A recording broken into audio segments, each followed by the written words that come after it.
Good morning.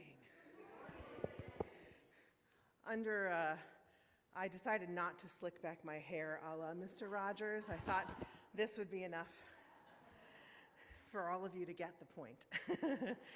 Good morning, everyone. My name is Reverend Emily Bruce. I'm the minister of this congregation, and I want to welcome you all here, whether it's your first time or your 1,000th time or somewhere in between. I'm happy to be with you today. I'm also solid work for the cardigan and tie people. Those of you who got the message, if you didn't, it's totally okay, but well done, well done. So, as Unitarian Universalists, we are a people of diverse beliefs, but we share a common faith, a faith that every person is worthy of love, that what we do in and for this world matters, and that we are all connected by an interdependent web to one another and to our earth. So whoever you are, wherever you are on your spiritual journey, please know that you are welcome, and we are happy to have you here today. In a moment, Paula Fisher, who's our worship associate, will lead us in lighting our chalice, but as always, there's a few quick announcements. Today, in the meeting house from 12 to 2 p.m., we will be holding the culmination of Adam Agello's art show, Facing the Real. So if you managed to come last week, great, but if you didn't, I strongly, strongly encourage you after coffee hour to come back over here at 12 o'clock and see some of Adam's amazing drawings. Again, 12 to 2 today. I hope you can come. Our next spiritual practices class will be held on Saturday, February 3rd, and we'll be doing writing as a spiritual practice. Judy Campbell will be leading our workshop on how we use writing, whether it's creative writing, journaling, poetry, to connect to divine wisdom or to connect to our own inner wisdom. All are welcome, inside and outside the church. There's flyers and stuff. Please feel free to share. You will not be required to share your writing with other people. This is for you and you alone. So if that's making you nervous, oh, I can't share my writing with people, you won't have to. It's just for you, so please come. Again, that's Saturday, February 3rd at 9:30 a.m. in the Beale House. Also, a heads up that the chocolate auction is coming. Yes, for those of you who don't know what that is, it's one of our most fun fundraisers. It'll be February 11th, and during coffee hour. And so people make chocolate, we auction off the chocolate, people eat the chocolate, and we raise money for the church. Like, what's better than that, right? So, February 11th, during coffee hour, be there or be chocolateless. Now, I invite you to get comfortable in your seat, silence your cell phone, give yourself the next hour of digital Sabbath. Take a deep breath with me in and out. Let's do that one more time. In and out. Let your body rest, let your mind rest, let your heart and your soul rest in this space with all of us for the next hour. The world and all of its challenges will be waiting for you when this hour is over. So, be with us now and here in this space. Let's do one more deep breath in and out. Welcome, and let us worship. Paula Fisher will lead us in our chalice lighting. Good morning. Again, my name is Paula Fisher, and I am a member of the choir and the music committee. And for those of you who have just recently entered, you missed Reverend Emily transitioning into Mr. Rogers. So sorry you missed that. It was very special. This morning we light our chalice with these words by Fred Rogers. Beside my chair is a saying in French from The Little Prince. It inspires me every day. In English, it reads, "What is essential is invisible to the eyes." The closer we get to know the truth of that sentence, the closer I feel we get to wisdom. That which has real value in life in any millennium is very simple, very deep and very simple. It happens inside of us, in the essential invisible part of us, and that is what allows everyone to be a potential neighbor.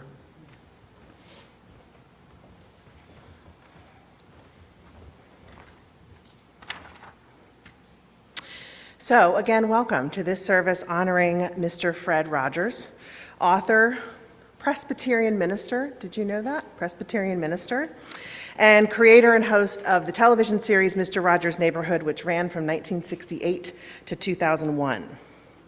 In his career, Mr. Rogers received more than 40 honorary degrees and several awards, including a Lifetime Achievement Emmy in 1997, the Presidential Medal of Freedom in 2002, and he was also inducted into the Television Hall of Fame in 1999. Rogers influenced many writers and producers of children's television shows, and his broadcast provided comfort during tragic events, even after his death. And as you may have guessed by now, looking at your order of service, all the words we're using today in our service come from Fred Rogers. So many of us grew up watching him, or we watched with our kids, or maybe we found him after he had already gone off the air. His wisdom is timeless. His encouragement of children and adults to be present to our feelings, to love ourselves, and to love each other left a blueprint for peace, for connection, and for community that still inspires so many people today, like us, because we're doing a whole service about him. So we're going to soak up Mr. Rogers in our service today with some lessons from the man himself. And after each one, we will encourage you all to think, to share, and to play with the ideas that he offers us. And to begin, Paula will read our first lesson. Mr. Rogers says, "There's no should or should not when it comes to having feelings. They are part of who we are, and their origins are beyond our control. When we can believe that, we may find it easier to make constructive choices about what to do with those feelings. Whatever we feel can be as private as we want it to be. Nobody knows what you're thinking or feeling unless you share it." Did everyone receive a piece of paper and something to write with when they entered? And if you didn't, please raise your hand so that the ushers can bring you a paper and a writing implement. Okay, looks like we're good. Now, using the paper and pencil you were given when you came in, write down a feeling that you struggle with. You don't have to show this to anyone else, but name for yourself in writing, name for yourself in writing one feeling that you tell yourself you shouldn't feel or that you struggle to accept. Naming it can really help you start, as Mr. Rogers says, to make constructive choices about what to do with those feelings. We'll give you a minute or two to write it down.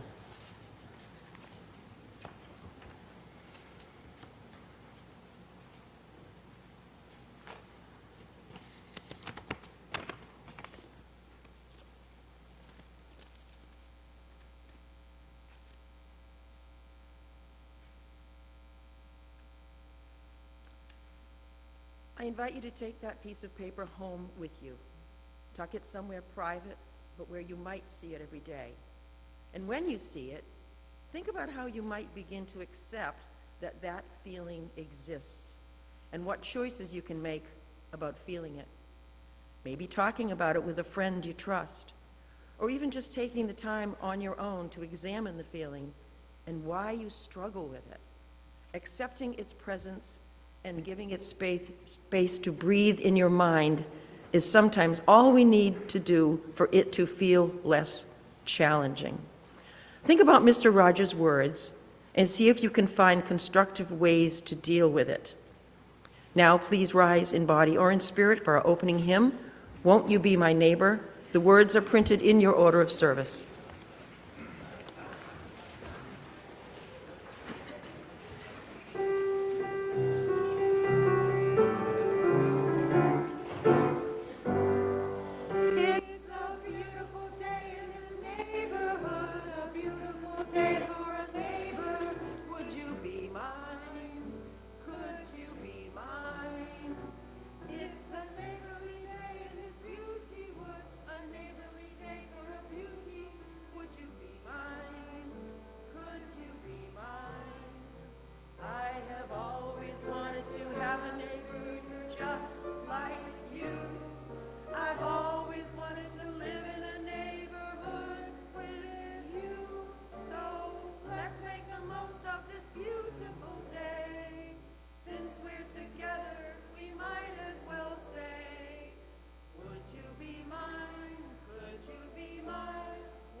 people weren't going to remember all the words to all the lyrics to that song.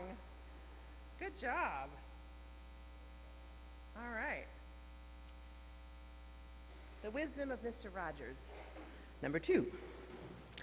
Mr. Rogers says, learning and loving go hand in hand. My grandfather was one of those people who loved to live and loved to teach. Every time I was with him, he showed me something about the world or something about myself that I hadn't even thought of yet.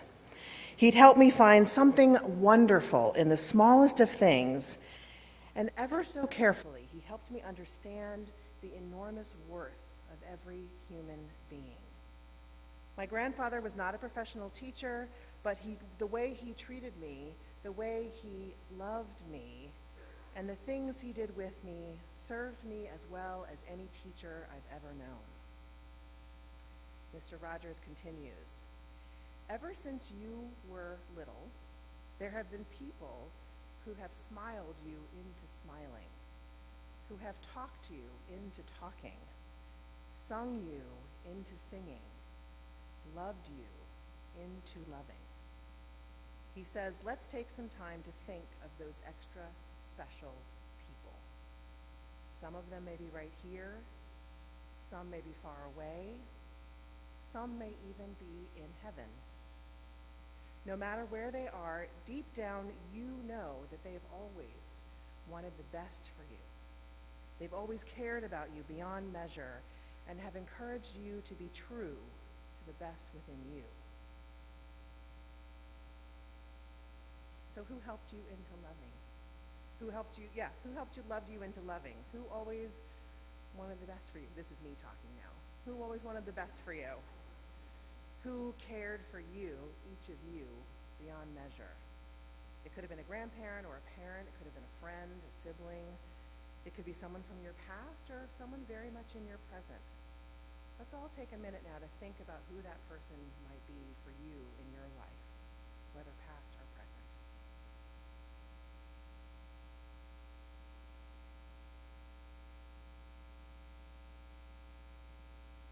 Now, I want you to find a neighbor, preferably not your spouse or whoever you came to church with, but it's okay, but preferably not. I want you to find a neighbor and tell them a story about that person that is in your mind right now. And then listen to them tell you a story about their person.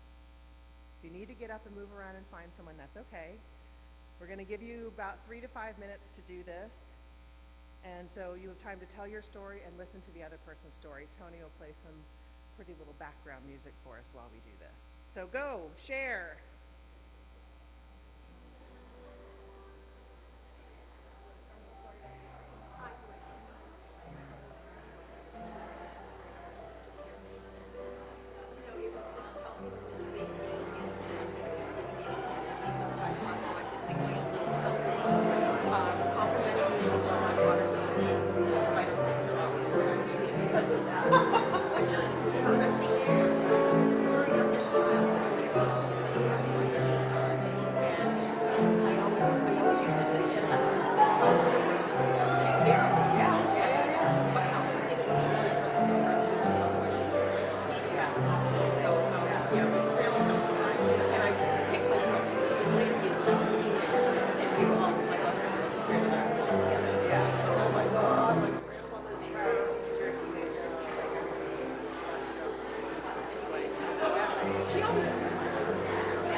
1 minute warning, everybody. 1 minute.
All right, folks, let's wrap it up here.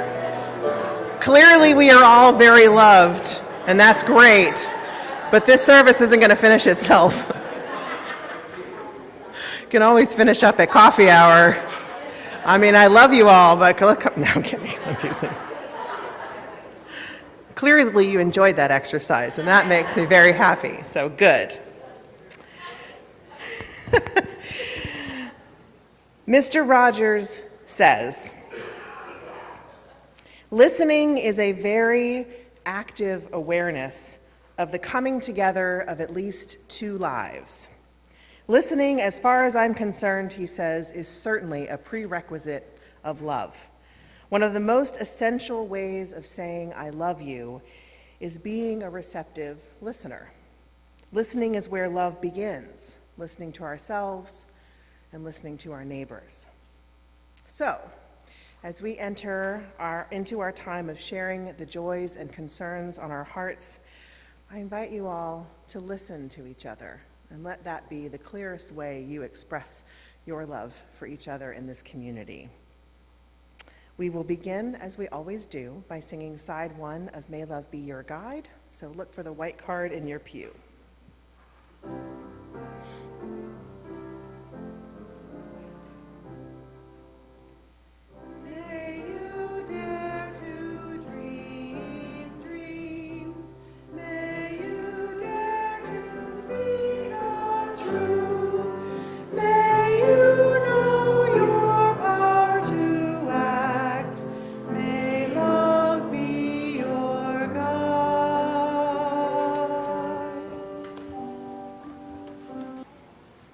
Holy love, we bring our hearts to this sacred space this morning. We bring our hope that despite all the apparent shadows, that there is always more light waiting to be found in the world. We bring our questions, our searching for truth and justice, and we bring our fears that that truth will never be uncovered and that that justice will never be realized. And we bring our courage, so that it may be kindled by the courage of those around us, knowing that our belonging gives us greater strength than we could ever kindle on our own. We bring our joy, that it may remind us of our many blessings and remind us that our joy can be a light for those around us who may find themselves in shadow. We bring our love into this tender and holy space, holding each other close. As we breathe in this love that surrounds us, we are reminded of what is possible when we know our worth and the worth of others, when we embrace the light and when we honor the divine spark in ourselves and each other. May we all today and every day bring our full selves and know deeply that we are enough. In the name of the great love that surpasses all understanding, amen. Let us now hold a moment of silence together.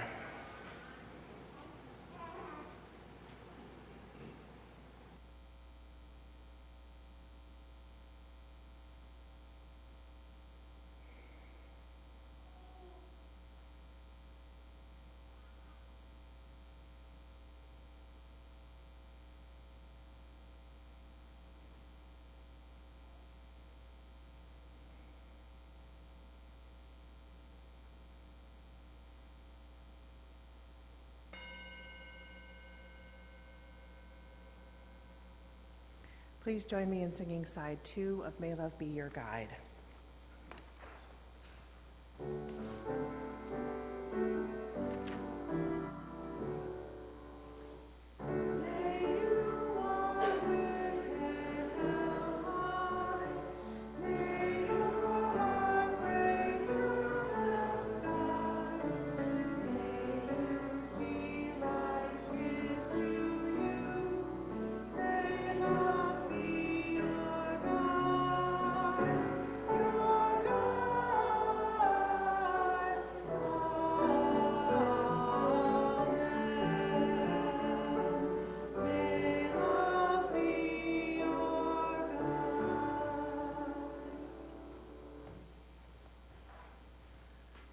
The Wisdom of Mr. Rogers, Part 3, The World at Play.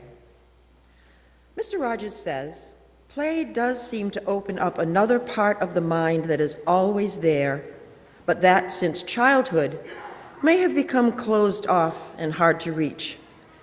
When we treat children's play as seriously as it deserves, we are helping them feel the joy that is to be found in the creative spirit. We're helping ourselves stay in touch with that spirit too. It's the things we play with and the people who help us play that make a great difference in our lives. So, we're going to play now. And you don't have to leave your seat to do so. Just don't let the balloons hit the ground.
Okay, recess is over, everybody.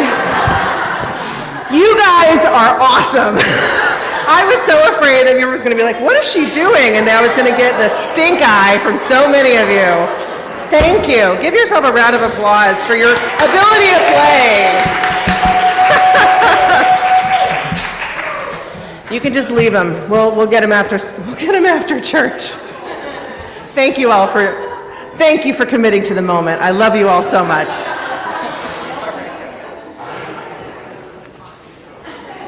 May the ushers please not trip on the balloons. When we give, we say yes to something we value. In this congregation, we take up an offering each week to say yes to the values of our UU faith, and yes to this beloved community. Please give as you are able. Today's offering will be greatly received. Mr. Rogers says music is the one art we all have inside. We may not be able to play an instrument, but we can sing along or clap or tap our feet. Have you ever seen a baby bouncing up and down in the crib in the time to some music? When you think of it, some of that baby's first messages from their parents may have been lullabies, or at least the music of their speaking voices. All of us have had the experience of hearing a tune from childhood and having that melody evoke a memory or a feeling. The music we hear early on tends to stay with us all our lives. This morning, like so many of us when we were babies, we're going to hear a lullaby. Our offering anthem is Winter Lullaby by Pink Zebra.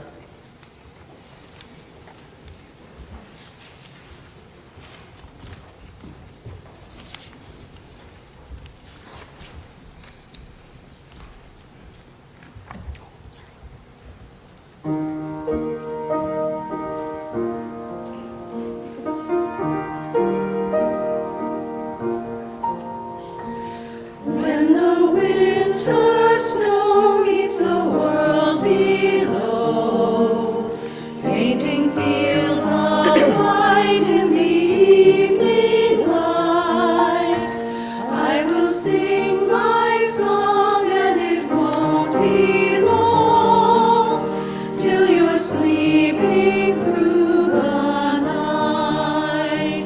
In my arms you'll be safe from the cold, and the warmth of my love will surround you. By your side I'll stay till you drift away to my winter lullaby. Though the winds may blow over hills of snow, and the frost may bite in the winter night, you will find your place in my warm embrace, and your dreams will soon take flight. In my arms you'll be safe from the cold, and the warmth of my love will surround you. By your side I'll stay till you drift away to my winter lullaby. Another season passes on its way. Another day has come and gone away. But always know my love is here to Here to stay forever in my heart. Too soon for me the years go swiftly by. One day the time will come for you to fly. You'll dream about your life and so will So will I. The world can wait and see. For now you're here with me. Ooh.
Mr. Rogers Goes to Washington from YouTube. Since we're hearing the words of Mr. Rogers throughout our service, it seemed right to also give us an opportunity to hear Mr. Rogers himself. In the recording we're about to play for you, we're giving it the title, Mr. Rogers Goes to Washington. On May 1st, 1969, Fred Rogers testified before the Senate Subcommittee on Communications to defend $20 million in federal funding proposed for the newly formed nonprofit Corporation for Public Broadcasting.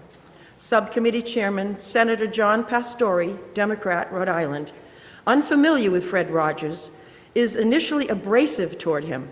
Over the course of Rogers' 6-minute testimony, Pastore's demeanor gradually transitions to one of awe and admiration as Rogers speaks. And to public television, and his Peabody Award is testament to that fact. We in public television are proud of Fred Rogers, and I'm proud to present Mr. Rogers to you now. All right, Rogers, you got the floor.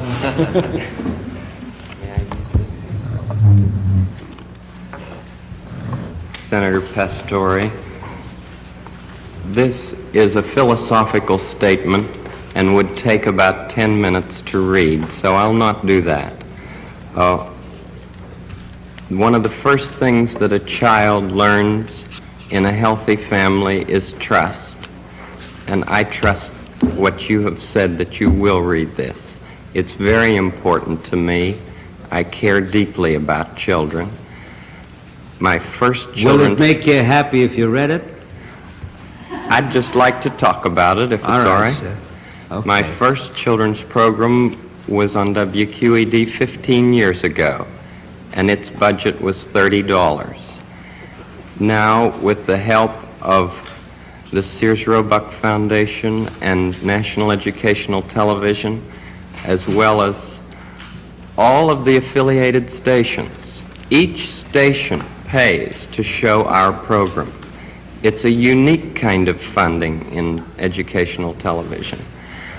With this help, now our program has a budget of $6,000. It may sound like quite a difference, but $6,000 pays for less than 2 minutes of cartoons, 2 minutes of animated, what I sometimes say, bombardment. I'm very much concerned, as I know you are, about what's being delivered to our children in this country. And I've worked in the field of child development for 6 years now, trying to understand the inner needs of children. We deal with such things as the inner drama of childhood. We don't have to bop somebody over the head to make him to make drama on the screen. We deal with such things as getting a haircut, or the feelings about brothers and sisters, and the kind of anger that arises in simple family situations. And we speak to it constructively. How long a program is it? It's a half hour every day. Most channels schedule it in the noontime as well as in the evening. WETA here has scheduled it in the late afternoon. Could we get a copy of this so that we can see it? Maybe not today, but I'd like to see the program. I'd like very much for you I'd like to see the program itself, or any one of them, you see. We made 100 programs for EEN, the Eastern Educational Network, and then when the money ran out, people in Boston and Pittsburgh and Chicago all came to the fore and said, we've got to have more of this neighborhood expression of care. And this is what I give. I give an expression of care every day to each child to help him realize that he is unique. I end the program by saying, you've made this day a special day by just your being you.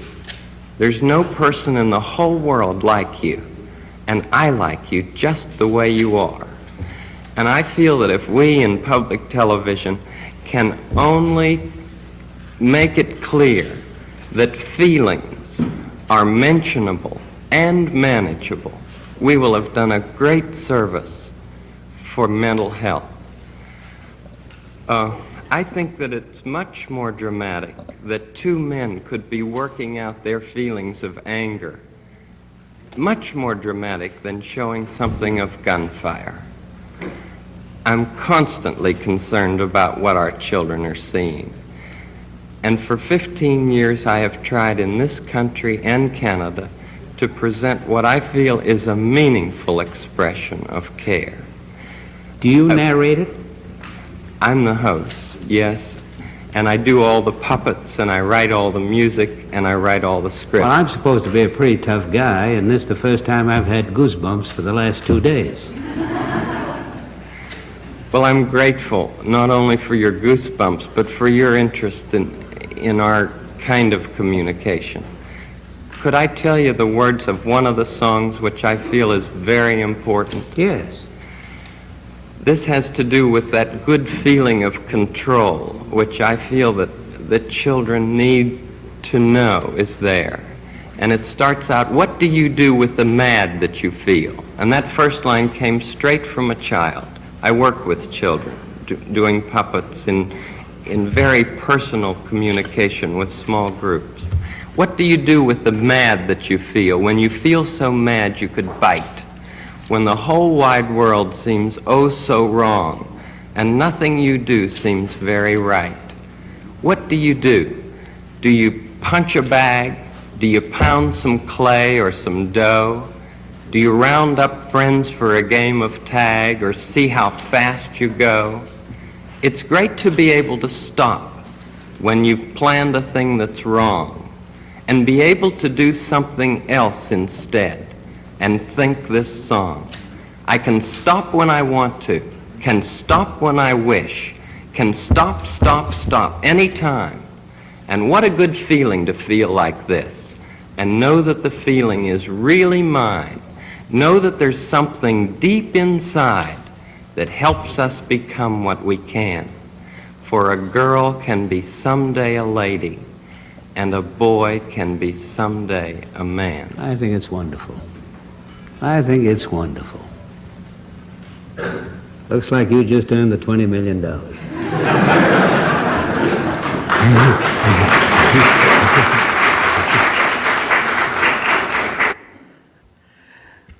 Isn't that great? You can watch it on YouTube. Just search for Fred Rogers in Congress, I think, and you'll find it. So, moving on. The wisdom of Mr. Rogers, number 4, we are all neighbors. Mr. Rogers says, when I was a boy and I would see scary things in the news, my mother would always say to me, look for the helpers. You will always find people who are helping. To this day, especially in times of disaster, I remember my mother's words, and I am always comforted by realizing that there are still so many helpers, so many caring people in this world. Who are the people, again, me talking now, who are the people that you see that are helping? I know you know some, we all do. They could be world leaders, they could be celebrities, they could be your favorite checkout person at Stop and Shop, right?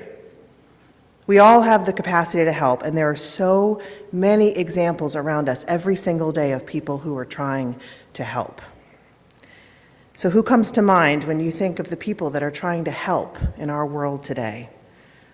Whether they're big acts of world-shaking change or tiny, tiny little acts of compassion and generosity. Who do you see helping in our world today?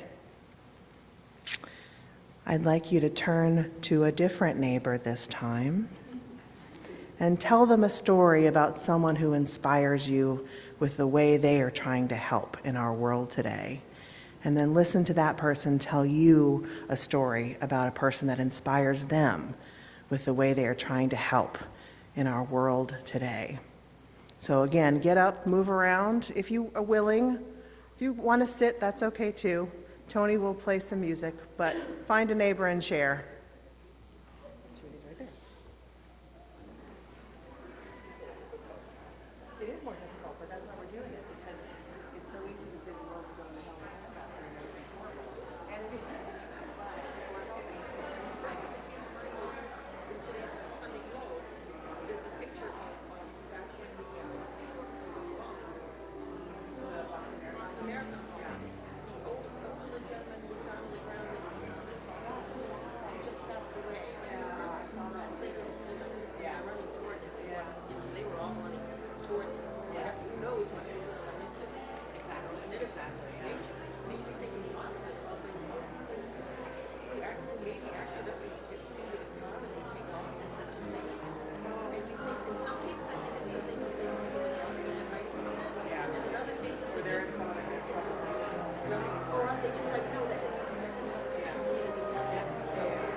30-second warning, everybody, 30 seconds.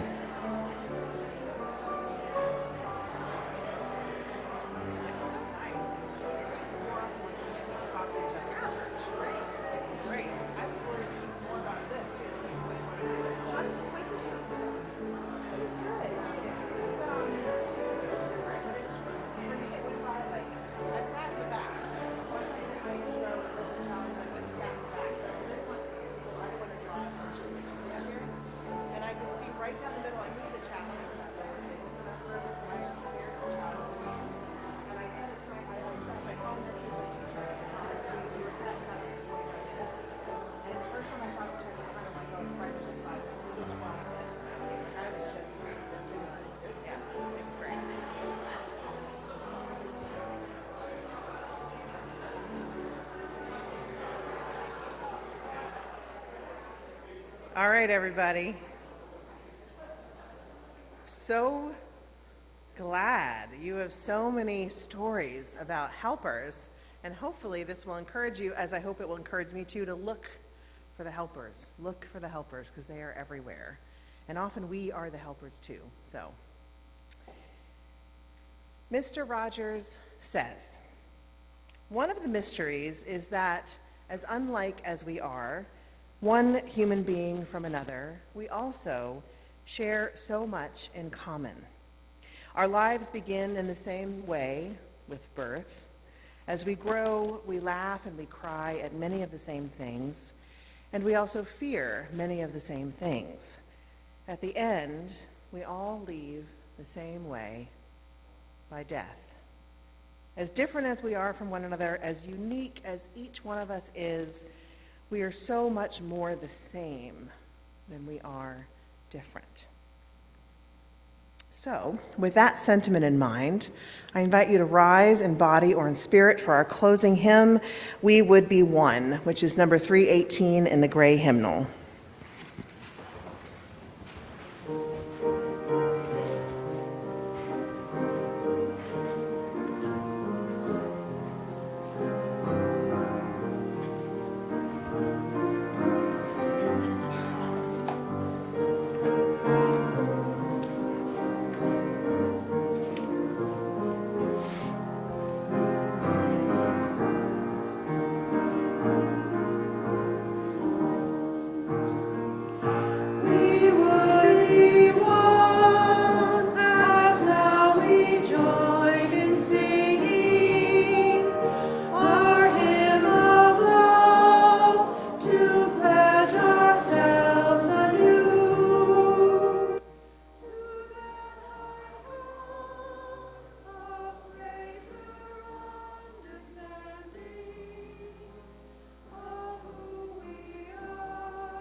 Thank you.